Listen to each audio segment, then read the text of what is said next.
Nesse episódio de Judaísmo pelo Mundo, a gente desembarca em Salônica, na Grécia.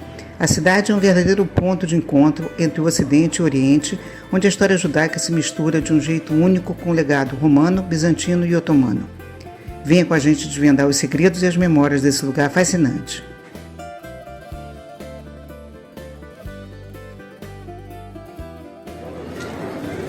Essa aqui é a Praça Aristóteles, no centro de Tessalônica, ou Salônica, como é conhecido em alguns idiomas. Aqui é a segunda maior cidade da Grécia, e aqui também foi o maior centro judaico da Europa. A comunidade judaica dessa cidade, que também é conhecida como Jerusalém dos Balcãs, pela força e dinamismo que ela teve aí durante mais de 400 anos, teve um fim trágico e foi praticamente toda deportada e exterminada no campo de Auschwitz. Aqui, às margens do Mar Egeu, é um bom momento para lembrar que a força da comunidade era tão grande que até o porto ficava fechado no sábado, no dia do Shabat. E essa é a sinagoga Monasterios, a única que restou depois do Holocausto, que nós vamos entrar para visitar.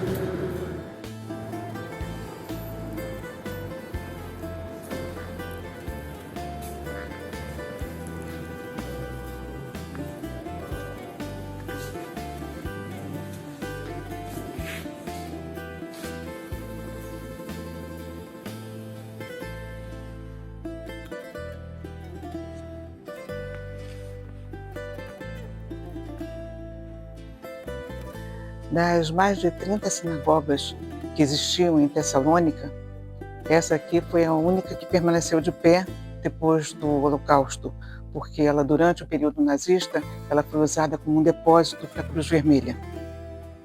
No início do século XX, mais de 80 mil judeus viviam em Tessalônica, perfazendo mais de 60% da população local. A sinagoga foi construída entre 1925 e 1927 e atualmente ela funciona só para as grandes festas ou para ocasiões especiais.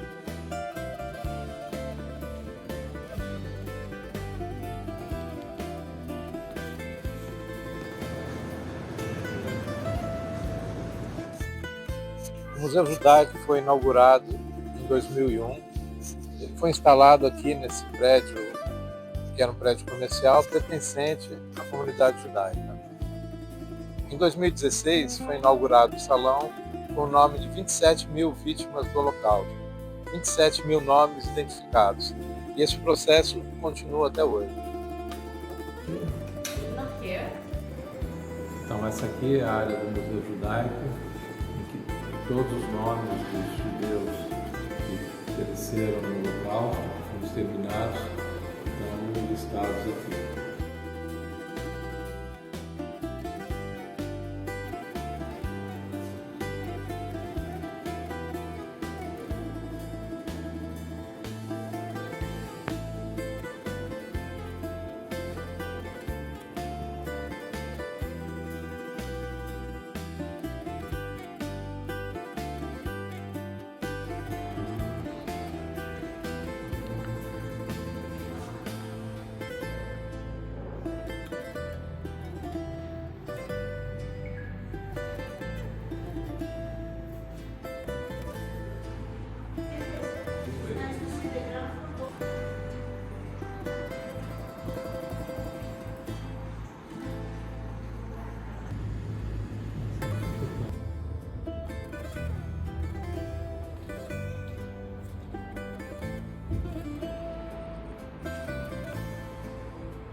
Esse aqui é o mercado Modiano, um tradicional mercado da cidade de Tessalônica.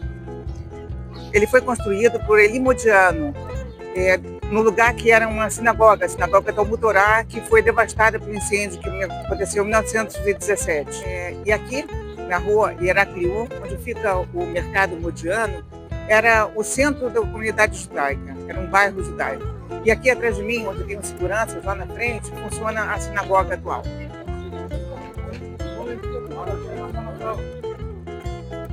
E aqui funcionava o Hammam Yehudi, o banho turco da comunidade judaica. Hoje está um prédio abandonado. Ali atrás fica o Mercado das Flores, do lado fica a sinagoga atual, em frente o Mercado Modiano. Aqui é a entrada do Mercado Kapani, o mercado que fica onde era o centro judaico da cidade. E o nome do mercado é de origem de uma família judaica.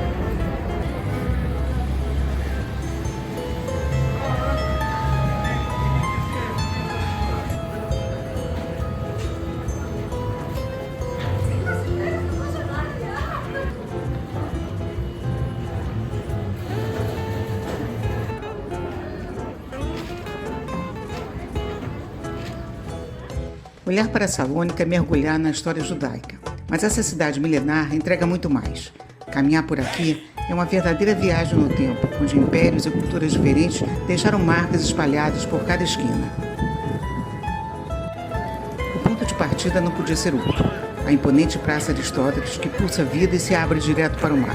E o mais legal é que, a pouco espaço dali, o passado esbarra na gente. São ruínas majestosas, como o antigo Fórum Romano e vestígios da Vila Romana, que mostram a força da cidade na época do Império. Mas a paisagem também ganhou os traços dos séculos do domínio otomano.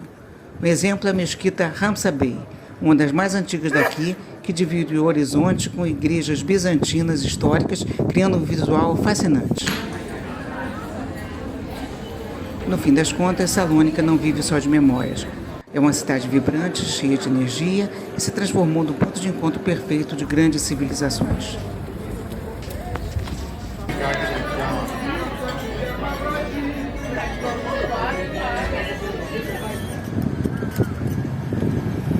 Esse é o Memorial do Holocausto de Tessalônica. Ele fica aqui em frente ao Mar Egeu.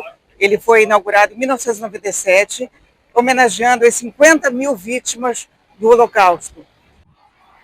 E essas 50 mil vítimas representavam 96% da comunidade judaica de Tessalônica. E essa menorá, ela, além dos 7 braços, ela mostra figuras humanas.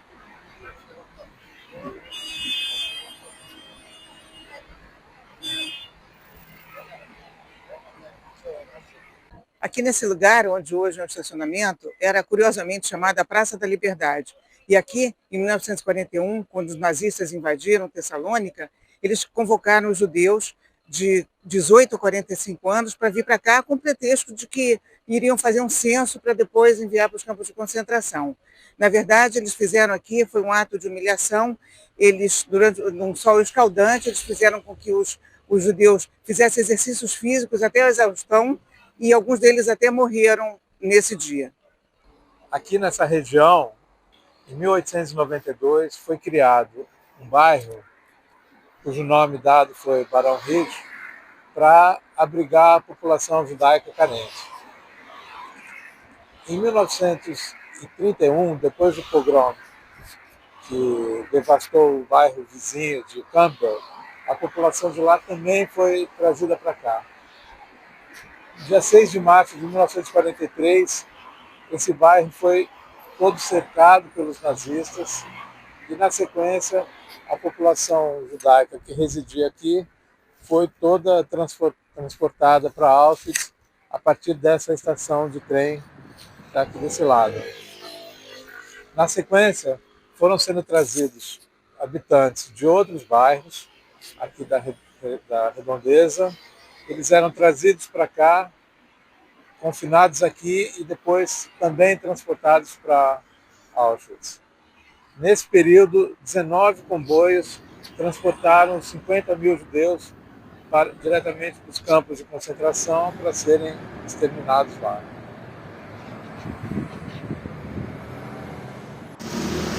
As pedras do tropeço Stolperstein, em Tessalônica, fazem parte do maior memorial descentralizado do mundo, criado pelo artista alemão Günter Demnig.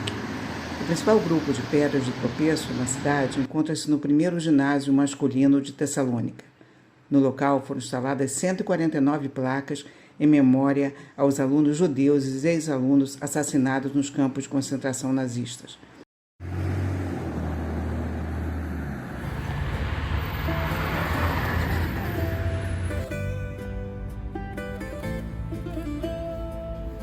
E esse monumento aqui no cemitério judaico de Tessalônica foi erguido em memória dos judeus que morreram no Holocausto. Esse cemitério é um cemitério que foi criado em 1950, nos anos 1950, que o antigo cemitério foi totalmente destruído pelos nazistas e hoje é a Universidade de Tessalônica.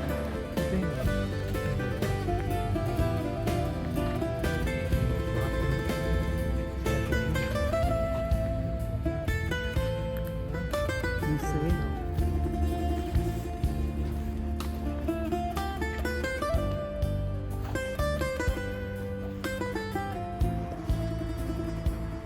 Este é um monumento aos soldados judeus em Tessalônica, que fica dentro do cemitério judaico. Ele foi inaugurado em 2003 e homenageia com profunda solenidade o sacrifício e a bravura dos soldados judeus caídos durante a Segunda Guerra Mundial.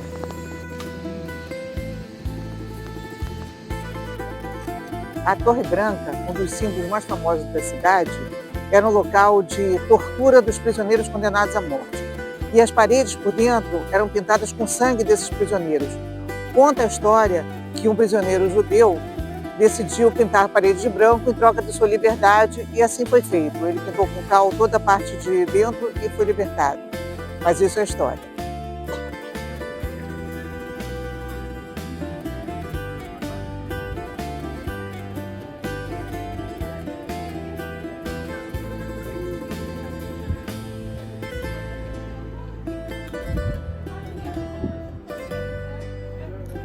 Se você gostou desse vídeo, deixe seu like e compartilhe.